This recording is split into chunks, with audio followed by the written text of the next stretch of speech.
Welcome back. This is Ed in San Diego. And as you can see behind me, this is the studio, Global TV Talk Show. The whole world is watching and listening. Okay. And we're going to talk about AI today. And we have a recognized genius, Melissa, and she should be joining us momentarily. And also Dr. Ken Lloyd from LA area. Welcome again, sir. Thank you. Glad to be here. And welcome again, Christian Ter-Nedden, who's a mobility professional for many years, also in Southern California. So here we are, three guys, three amigos from Southern Cal. And there should be a few others coming on, but you never know. People are very busy these days. So welcome to the show, Dr. Ken Lloyd. Are you using AI now in your office? Actually, to a very, very small extent, more studying it at this point than using it. I'm just, dazzled by not only what it can do, but by the rate at which it's changing, becoming more proficient. Literally reading this morning about how it can be used in education. It is being used to help teach and coach students. It's just rather remarkable in terms of using it, but not to a great extent. Good Yeah. morning. Hello, Melissa. Hey, Welcome. Melissa.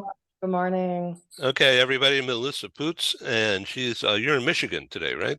In Michigan, yeah. Yeah, that's great. There's no more snow on the ground, right? It's been an unseasonably warm spring. Yeah, I can see you're dressed for summer. it's 80 degrees outside. Oh my God, that's better than San Diego here. May It's gray. warm. Yeah. Yeah. So Melissa, this is Dr. Ken Lloyd, also from Southern California. He's Nice an to see you. author and a professor and a coach. And also here is Christian Ter-Nedden, and he's also in Southern California.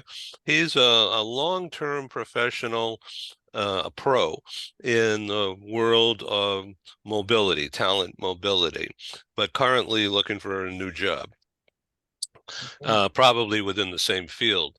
And so everyone's concerned about AI, and that's why I thought I would invite you to come back, Melissa, because you're so far beyond my level, that's for sure. But if we can just pick your brain for a few minutes here about AI, uh, let's assume that it's not going to cause an employee bloodbath, and that if we understand AI properly as a tech aid to what I'm doing, whether it's meeting planning, how do I use AI to be a better meeting planner to make my TV talk shows and the in-person events be more effective for the user so that they have a measurable takeaway of the education and the experience. So how can Dr. Ken Lloyd, who's writing a new book now, use AI to get facts or to test ideas? I don't even know what I'm talking about. And so Christian has a question now about AI. Mhm. What's your question for Oh, Melissa? okay.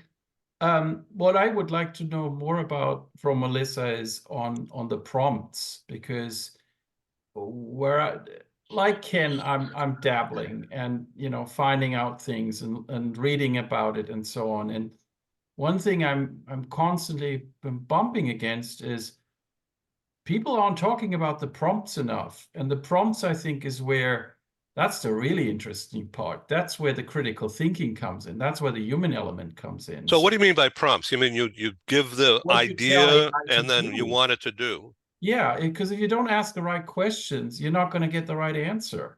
So you have to be really intentional. That's right. Yeah. Okay. Okay, Melissa. Similar to what you just asked Ken also. Yeah. Yeah. Yeah, so I think the interesting part of this is engineers will now have to become philosophers. And I think those English composition classes that we were forced to take in college That's right. for no reason might come in handy now. And I'm just saying, because you're exactly right, Christian. It's all about the prompt when you're going into Chat GPT.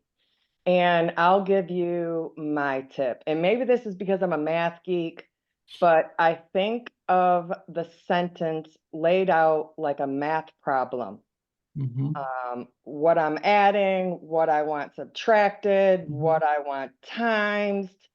You know, it sort of filters down what you're looking for. And I'll give you one really practical day use of this where the adding subtraction thing comes in handy. So I use ChatGPT for meal planning.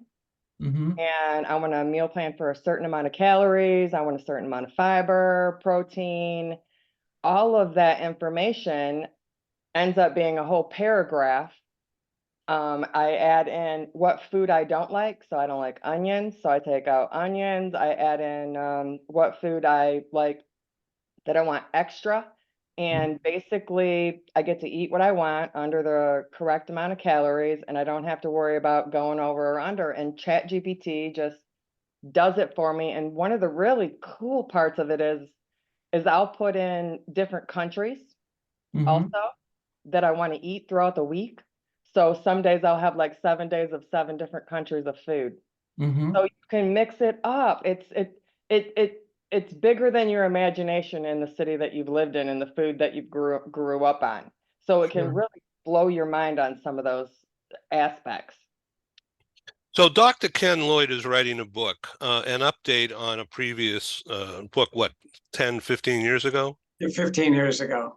Yeah. So are you using AI at all to find resources? Actually, not at all. I think in this role as a writer, I have to be responsible for the writing. AI is remarkable, but AI is not perfect. And particularly on a book, this book is on performance appraisals. It's performance appraisals and phrases for dummies. It's a dummies book. And I would not like to have someone say, hey, did you write this or did you use AI? I wrote it. I'm responsible. It's my problem. If something's wrong, I did it. But I do a lot of research on it. I even talk about the question of what about using AI to write your evaluations of your employees? So I address that. And it's interesting from the writing standpoint, AI, from everything I've read, is still not 100% accurate on that. If I say, I want to do feedback for a receptionist, and it'll come back and it'll refer to it as she and her, just by pulling that data in. At the same time, employees, in many cases today, don't like to feel that, gosh, my manager gave me this feedback. My manager didn't even write it. It came from AI. So maybe it's even better, but employees still sense, I want the personal touch, the personal feel.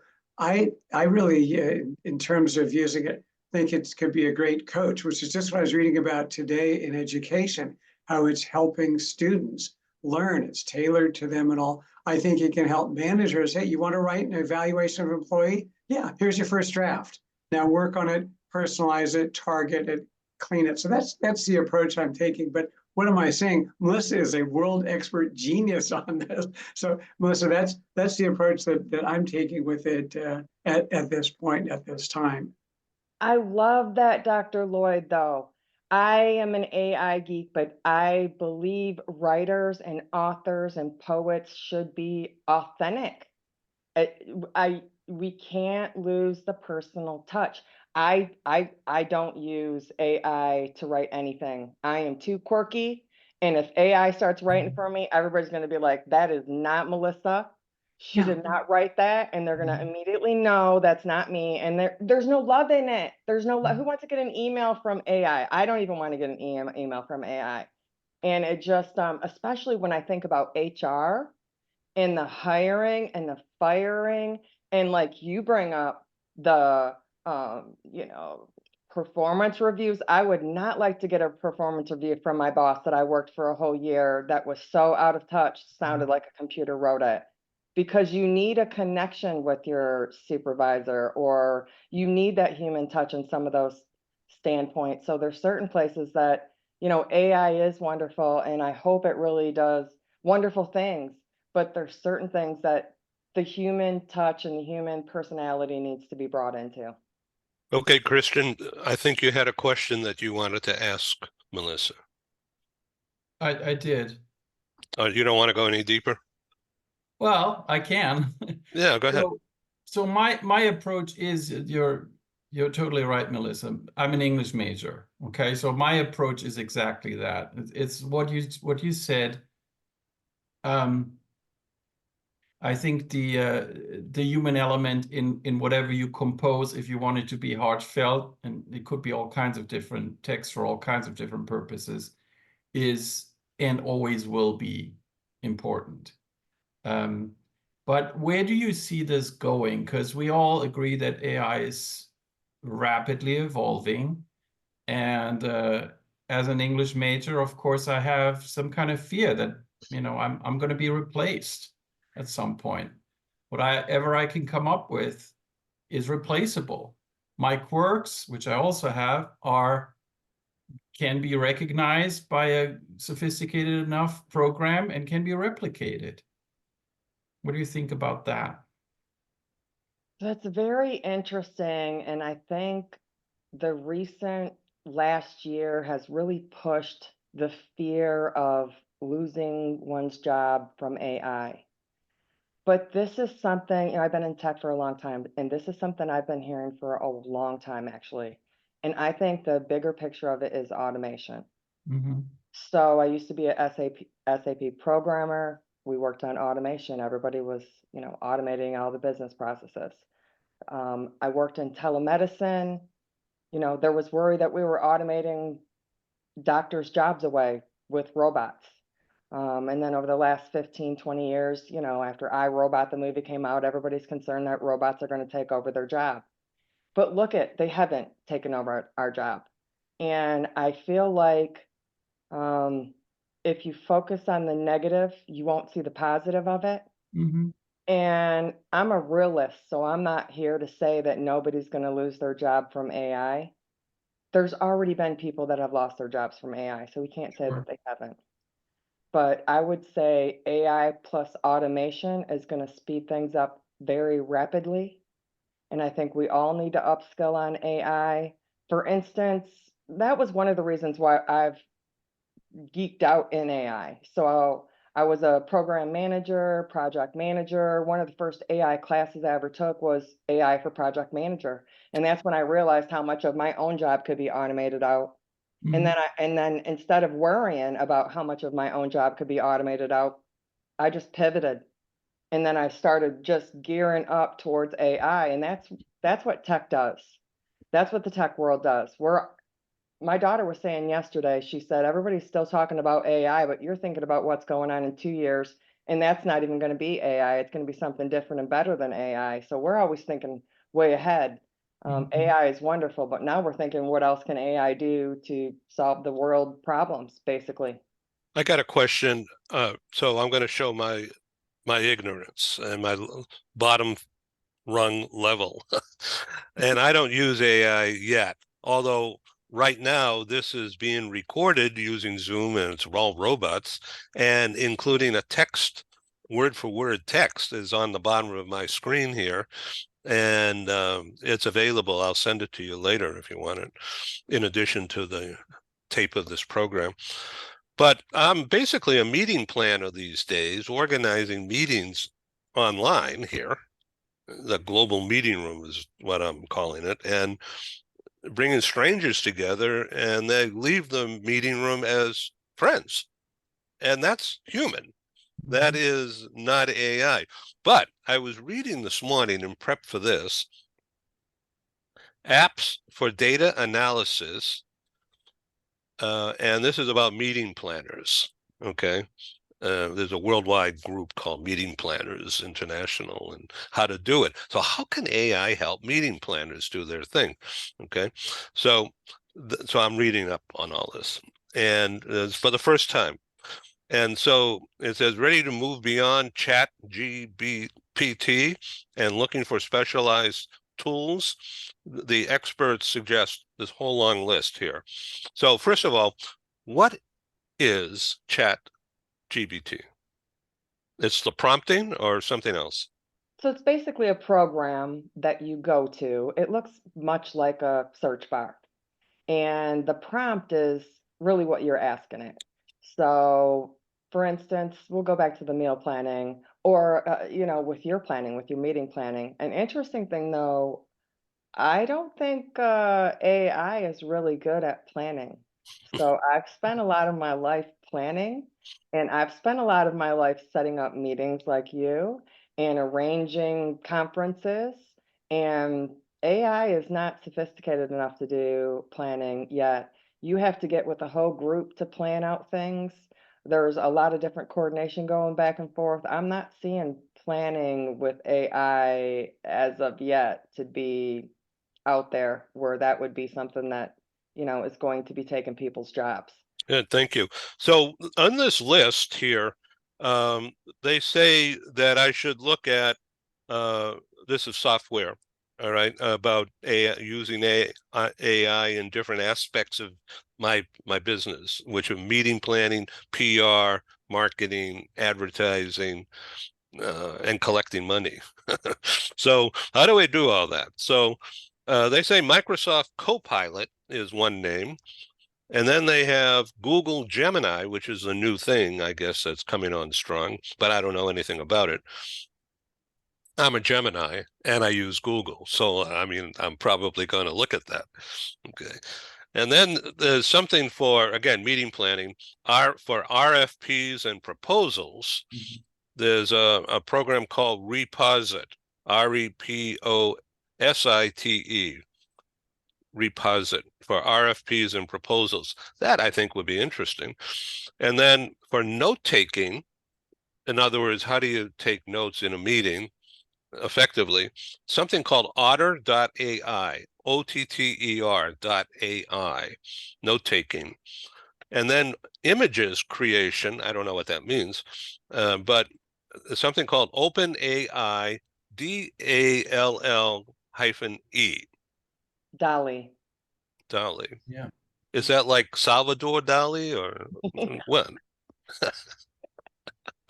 What? Open OpenAI Dolly and the image creation, that would be your marketing, your ads, some of your PR. You basically would go in there and prompt, and it would create an image for you. Mhm. Or use generative AI and fill in an image. So basically, you would take a picture of you, and it would crop out everything in the background and put you in London. Or you could create ads to do any of your business shows that you want. You could use that. Microsoft Copilot is basically Microsoft Office with the addition of AI. Mhm. So I had a couple of inventions for Deloitte that were similar to what Microsoft Copilot. So one of my inventions was a scheduling, basically a scheduler. And it was an AI agent that would do all of your scheduling for all of your meetings for you. They would look through your calendar, look through your meeting attendees' calendars. They would reschedule all of your meetings and check how to keep your calendar efficient without having too many meetings. So that's one of the things that Microsoft Copilot does. And also, it has Word that, helps with templates where Dr. Lloyd was talking about you could create templates to do your employee performance reviews, and it would do your first draft. And basically, it suggests what words you should write next, that sort of thing. So those are two things that would be helpful in your business, Edwin. Oh, well, thank you very much. Okay, so they go on to talk about AI for meeting planners, getting started with AI. And we have a new attendee joining us now. John Platt is an old friend of mine, and I will get him introduced in just a second. And yet, so I'm reading up on AI, and I'm looking forward actually because I've been afraid of it. Okay, and I don't know what to do about it, and I'm not a tech, so uh, but I'm having a lot of issues with setting up a meeting schedule and planning it.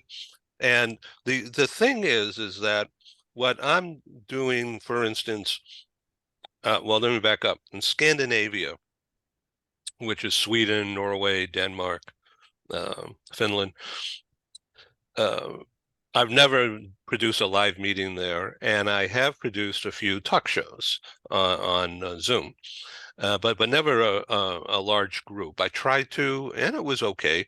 It was a couple of years ago. But now what I've decided to do is book, with the help of a local friend in Malmo, Sweden, a live meeting. And I had set it up for June 10. This is a couple of months ago. And the woman in Malmo is currently just a great gal. And she's a very senior HR in that country and in a manufacturing setup, from which she recently resigned and formed her own HR consultancy to do contract work for companies in the area. So one of the companies she was retained, I'll make this real brief, is Air Liquide, which is a very large international gas and oil company. But they have a facility in Malmo, Sweden. Malmo is just across the bridge from Copenhagen, Denmark. Okay, so it's like a huge metro region, binational, almost like Tijuana and San Diego, but I think more cohesive than the southern border here. Anyway, maybe AI can figure out how to get the immigration cross-border issues solved. People aren't doing a good job at that. Maybe the machines can figure it out, right? Okay, so I ran into a buzzsaw of logistics and making connections with human connections with people who don't know me from Adam, and that I'm coming into town to produce a live meeting and trying to get them involved. But all of these prospects know and like Eva, who's my local partner. And so I decided this is too much risk for her and too much headache for me. So I'm going to postpone this meeting. And I made the decision 5 o'clock one morning last week and said, I'm done. And then I had second thoughts very quickly here. I decided I'm going to rebook it in late September. And I'm going to be public with that, but with not an official date yet. And the reason for that is that I've been requested by the Global Trade Bank, HSBC in London, to come back and do another meeting with them hosting. And they said late September. So we don't have a date set yet in late September with the bank. And once I have that set, then 2 days later, 3 days later, while still in Europe, I'll book that Malmo event.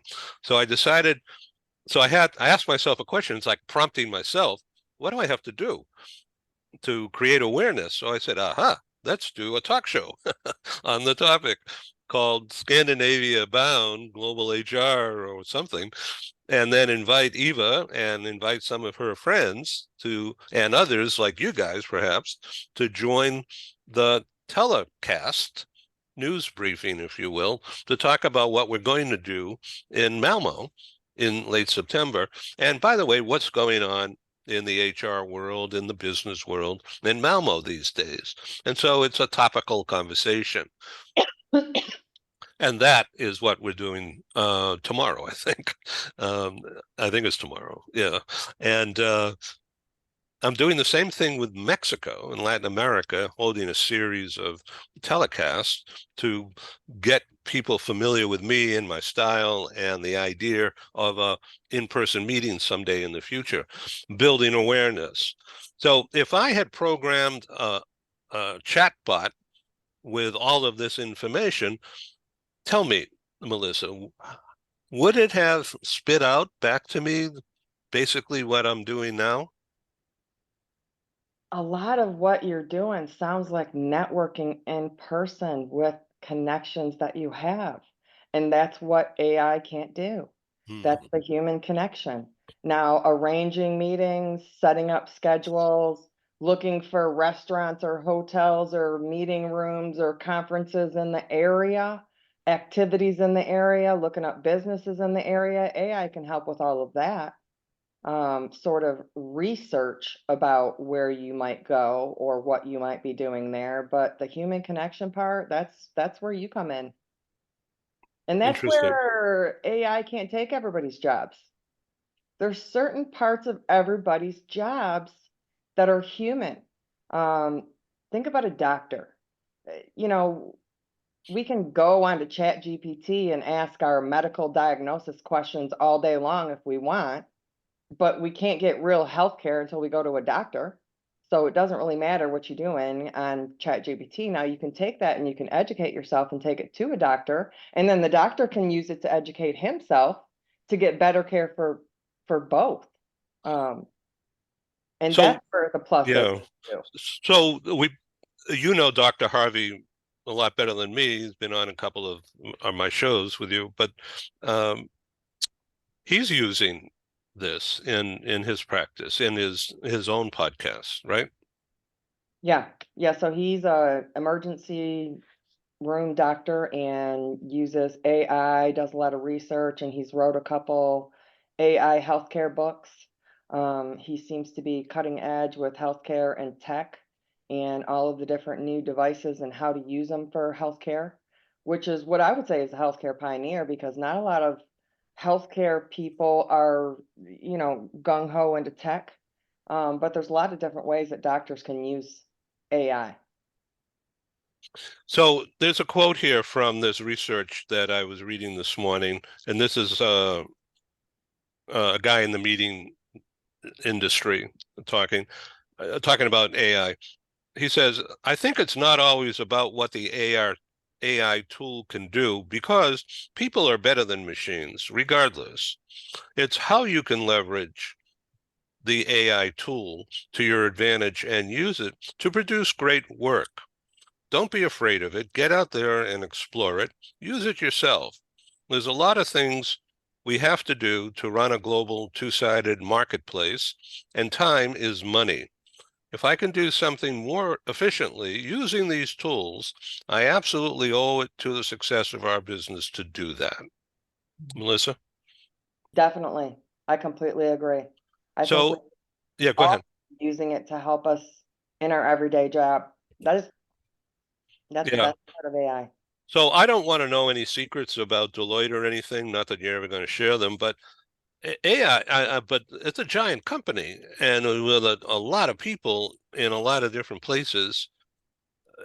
To run a business, how is Deloitte using AI? How have you programmed AI to help Deloitte manage these huge projects? Well, I can talk about a couple of the ways we may use AI. And, for instance, we have a hoteling app that, and this is sort of the same thing with meeting planning, right? So basically, back during the pandemic, um, we used it to book conference rooms, and then everything evolved. Coming into the office evolved, and doing health checks evolved, and all of this went into this hoteling app that started out as a hoteling app. But basically, people want to sit with their friends. People want to sit with their coworkers. People want to find out who's going into the office today. People want to find out what city is going into this office and who's going where. And AI can help figure out all of your neighborhoods or your friends or your coworkers and where everybody else is. And, pick the perfect conference room for you. Pick the conference room with all your needs. Pick the city that you have the most business contacts in, and spit out your travel plans and spit out your book your plane to go to that city, and book your hotel and book your everything that you need in one app.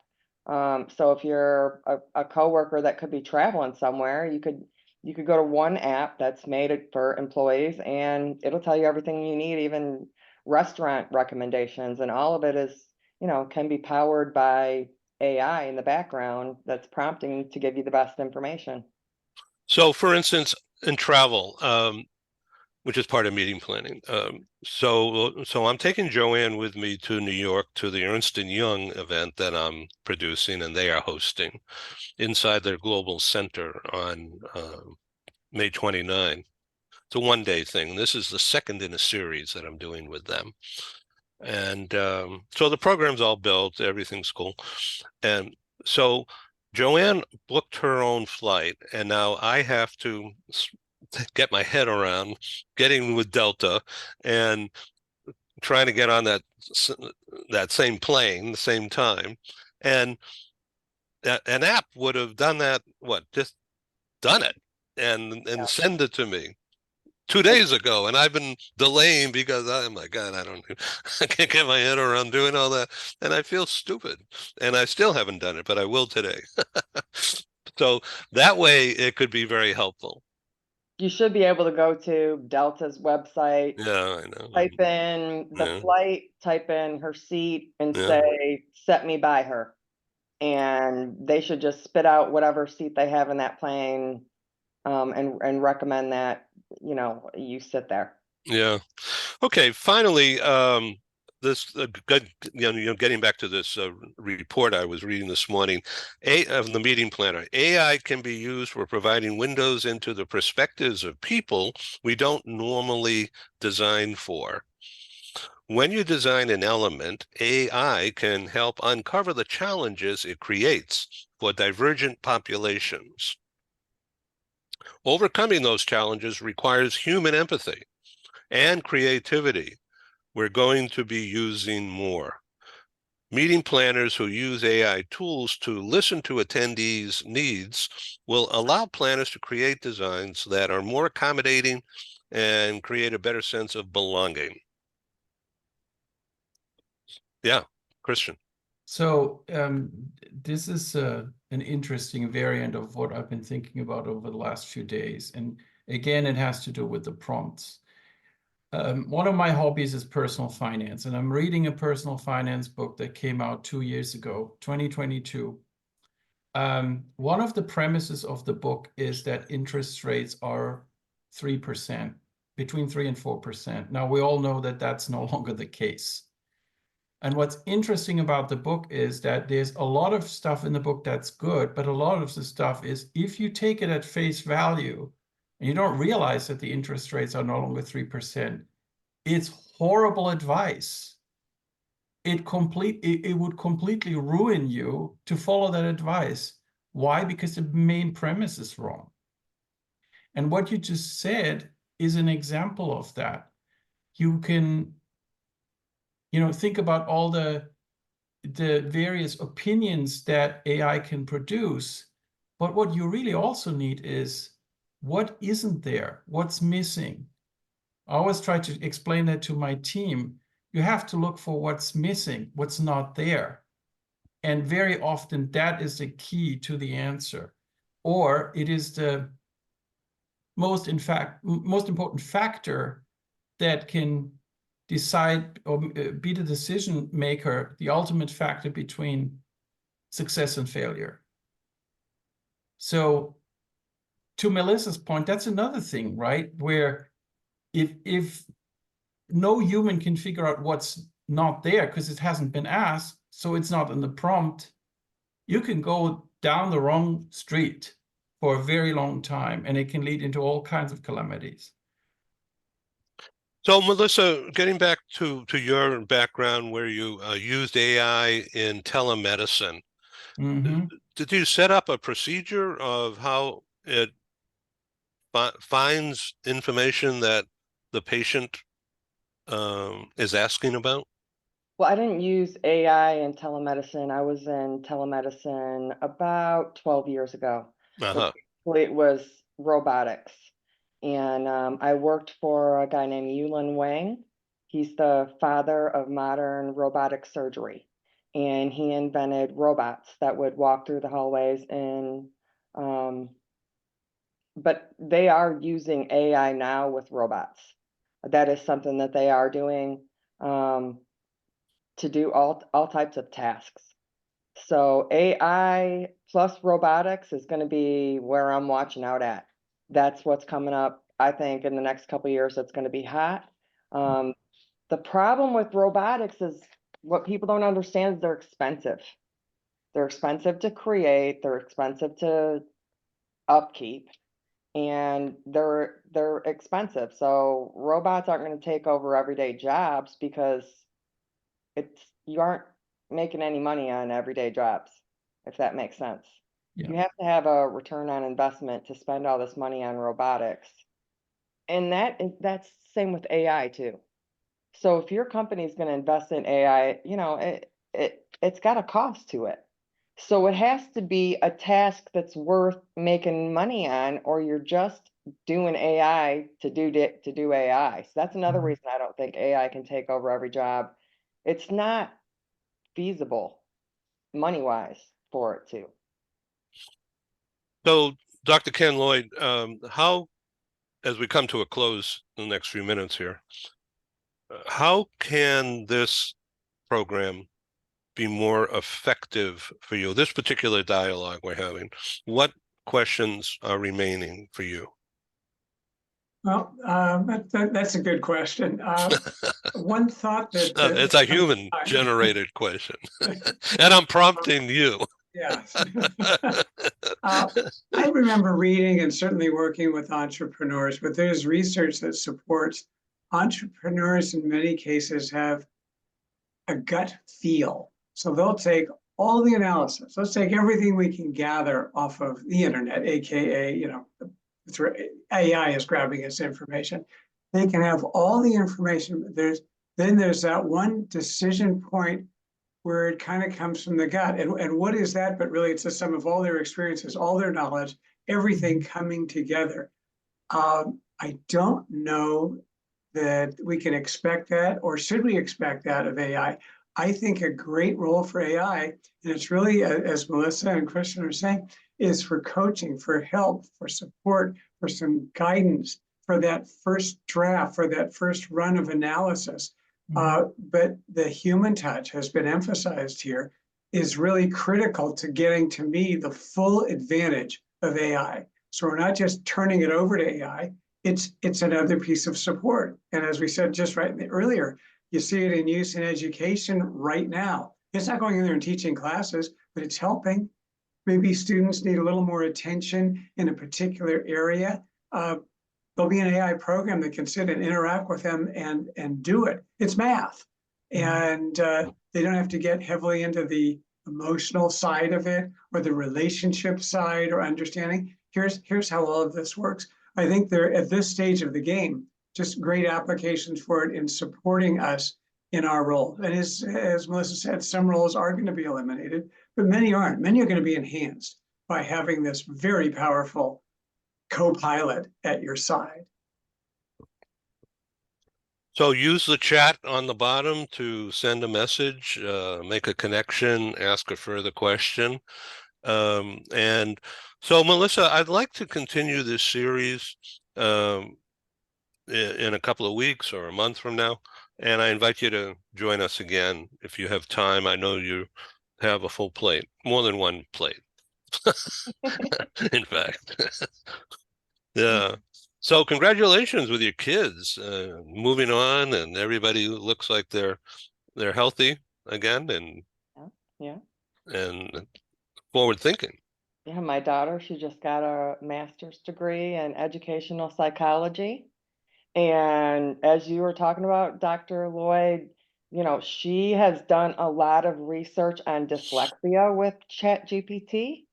And she's found out a lot of information that she could have used growing up, that her teachers could have used growing up, that could have helped her and supported her, but nobody knew about it, that she's found now through using AI. So she is going to use what she's learned through technology to help all kinds of people. And that's where I think it comes in with helping and supporting and coaching and everything else that you can do with it. Share, please. How from dyslexia, and I know some people with that, and they're not public that they have that, but it's it's obvious once you get into a relationship that there's something wrong. Not wrong, but just different. I'll explain to you about my daughter's dyslexia. She the words jump on the screen. So it's hard for her to see them. They move around. They're backwards. She she couldn't read until she was in 5th grade. She couldn't read the word "the," and it was excruciating to someone's self-esteem to not be able to read, but to be passed through school, I think was the hardest part for her. We found out she cannot read through phonics, if that makes sense, and that's how I read, and I sound everything out. So the way I read, I couldn't teach my daughter how to read like that, and that was frustrating. And it was also frustrating to the teachers too, because they couldn't figure out how to teach her either. We figured out it was memorization. She's And they had no 12, training. The no teachers training, didn't have any training. The school system none, didn't know what to do. none. And the crazy part about it, Edwin, is there was 3 different ways that I figured out how to teach her how to read. And this is the other crazy part that goes back to AI. So through her research, she was writing her thesis for her master's degree, and she was writing it on ADHD and dyslexia. And she did research in AI and found 3 professors from 100 years ago, Edwin, 100 years ago, that talked about the same 3 ways that I taught my own daughter how to read. Now, I Wow. had never heard about them psychiatrists and psychologists and educator. We had never heard their way of doing things. No one told me how to do that. That was just 3 ways I figured out how to teach her how to read, and I taught her how to read within months that way. But if somebody could have pulled me aside in kindergarten and said, here's 3 ways that your dyslexic kid might be able to learn how to read in kindergarten, it wouldn't have taken until 5th grade. And then she was constantly going, doing homework until 10 p.m. to catch up. But that girl caught up, because what I don't think people don't understand about dyslexia is it's not that you're not smart. It's that your eyes and brain and everything don't, it doesn't work the same.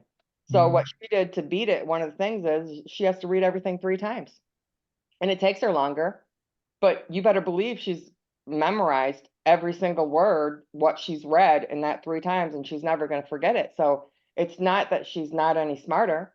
She's going to remember everything she read. It's just going to take her longer. So she's learned ways to cope with her dyslexia. And she just graduated with a 3.9 grade point average in her master's degree. Let me So ask you a question, Dr. Lloyd, Excellent. based upon what Melissa's just saying, and you're writing this book. Um, have you ever thought about people with that affliction reading your books? I would guess not, but only because Well, of my own ignorance.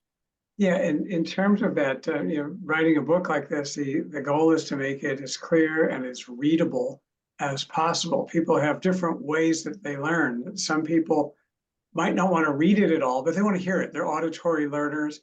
Others are more visual, and within the visual arena, as Melissa is speaking about her daughter, there are different approaches. I think the real thing from the writing standpoint is don't get overly caught up in buzzwords and lingo and convoluted sentences, and it's just going to throw people off. By the time you get to the period, you go, what did I just read? All of those words, to make it as clear as possible for any and all readers, and try to hit different learning styles along the way, so that it can happen. I agree with the brain is so interesting. One sidebar story real quickly is I had broken my wrist years ago. I fell playing tennis because I'm a klutz, and it was my right wrist. I was teaching at UCLA at the time, so I had a right left-handed. I learned something about my brain. When I write with my left hand, I mirror write. Everything goes from left to right, all of it. It looks fine, except it's all backwards. You have to hold the paper up, turn it around, look at it in the light, then you can see what's written.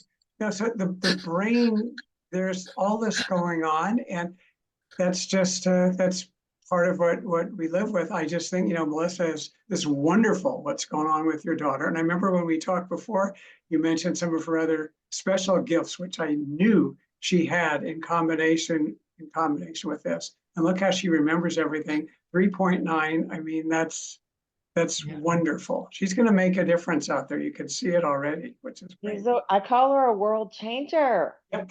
She Yep. and I hate to say it, but struggle gives you something in life, and it's given her work ethic. She will outwork anything. She will try to figure out how to save the world, because she won't Yep. stop until she does it. She's just got that she's got that willpower in her. So dyslexia never kept her back. And that's important. But I love how you're talking about the different ways that people learn, because when you bring it up, I learn best auditory. So I can't, I mean, I don't want to pick up a book and read it. I just don't. But I will listen to Audible books all day long and I'll remember everything. And my daughter, with her dyslexia, that's one of the things that she does, Edwin. So how you're talking about Microsoft Copilot, one of the things with Microsoft Word that they have is that it can read it to you. So when she writes something, she writes it out and then she has it read it back to her. And that's her way to double check what she wrote. So auditory learning is helpful for a lot of people with different skills. The other third main area of learning is called kinesthetic, which they really learn by physically, tangibly handling it and doing it. So you've got all kind of three, and certainly not being exclusive one from the other, but people have different emphases in the way they learn, or combinations of all of them. So Melissa, tell us about your graduate son. Okay, what's he all about? Where's he going with that? Man, so my youngest son, he's a genius. He's passed the Tennessee TCAP with 100% twice. He's the kind of kid who will just spout off random chemistry facts and you don't even know what he's talking about. You know, and I'm pretty smart not to know what my own kid's talking about. But this kid has spent his whole life quizzing me in math and English, and he's a techie. He's a techie. He's gonna be my kid that he's going into tech. Now he's done some computer programming classes. He's interested in AI, and he thinks like an engineer. But I'll tell you what, he debates better than a lawyer. So I think he should be a lawyer, Edwin. Well, we know lawyers, and Right. I'll be glad to introduce to Mhm. my friend who's a world partner, a very large law firm that hosted me in Washington, D.C., and they co-sponsored my London meeting as well. So I'm the human touch of a machine cannot make that introduction, but I can. Right. I'm very, very, very, very happy to have you do that. It's been a delight to have you on the program, Melissa, and Dr. Ken Lloyd, and my new friend and dear friend, Christian. Thank you very Thank you. much. And thank you for sharing. Now, Christian, what more do you want to use this program for to be effective for you the rest of the day today and tomorrow? That is a Because great question. you need to find someone who will help, someone who understands the survival process of being in the mobility industry today. Right. It's Yeah, full no, of risk, right? yeah, and I've been taking notes. I had no idea it could read what I wrote. But I mean, I must have seen it, but I never thought about it. I'm definitely going to use that when I write something like postings, because I'm more active on LinkedIn now. And planning, definitely my calendar, things like that. So this is great. And I'll keep reading more about AI, particularly AI in connection with mobility, because that's where it's at for me. So thank you for the input. Yeah, no. So I want to do a special program on AI and mobility in June. I got a really busy month here in May, but in June, it's after the first 10 days. I'm open right now. So looking at mid-June for the next program. And AI and mobility, I think, would be a great theme. It would be, yeah. And why don't you suggest to me who else I can invite to join? And maybe we'll get Melissa to free up some time.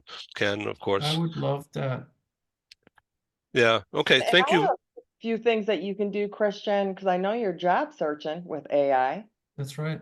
So one of the prompts that you can do, you can gather all the text of your resume and basically create a prompt to read your resume text. And then you also copy and paste in the job description that you're looking for. And AI will write a template or a first draft to a cover letter. Nobody likes to make cover letters, but and nobody likes to change their resume for different job listings. You can also use the job listing and make sure that the keywords go All right. into your resume. That's So there's a great lot of different advice. resume Yeah. prompts that you can use to juice up your resume. So I've been helping people with their resumes. And for instance, I took a 16-year-old kid's resume and I prompted to make it sound more professional. And it just changes all the different wording on there. It just professionals it right up. So there's a few different keywords that you can use to really fix up your resume and cover letter with Thank with you very AI. much for that. Yeah, Oh, there you yeah. go. There you go, Ed. That's your answer. That's what I'll do this afternoon. All right, so now we're going to end on this lighter note. So Melissa, you taught yourself how to be a bass guitarist, an electric guitarist, and I would like to invite you to consider coming on the show and playing, Oh, like not like America's Got Talent, but Melissa's got talent, and so and so what? Think about that, and then ask your robot, your AI robot, how do I build a program around you playing guitar? Maybe we'll do an AI band or something. well, you know, And- AI and music has got me kind of curious. You know what I think AI is going to be cool with music? I can't wait until it comes up with new sounds or new tunes or new chords that we've never heard before or we've never put together before. Music's starting to sound kind of similar. So I'm waiting to see what's new out there, and maybe AI can figure it out for us. Thanks But for being yeah, on the tour. I'll play my guitar for you. Okay, well, it's going to target it for in about a month. All right, thank you for being on the show. This is great. Thank you. Yeah. Thank you Thank for you. having me. All right, have a good day. Good to see you all again. Thank you. Nice to meet You be well. Thank you. Thank Thanks a million. you Thank all. you.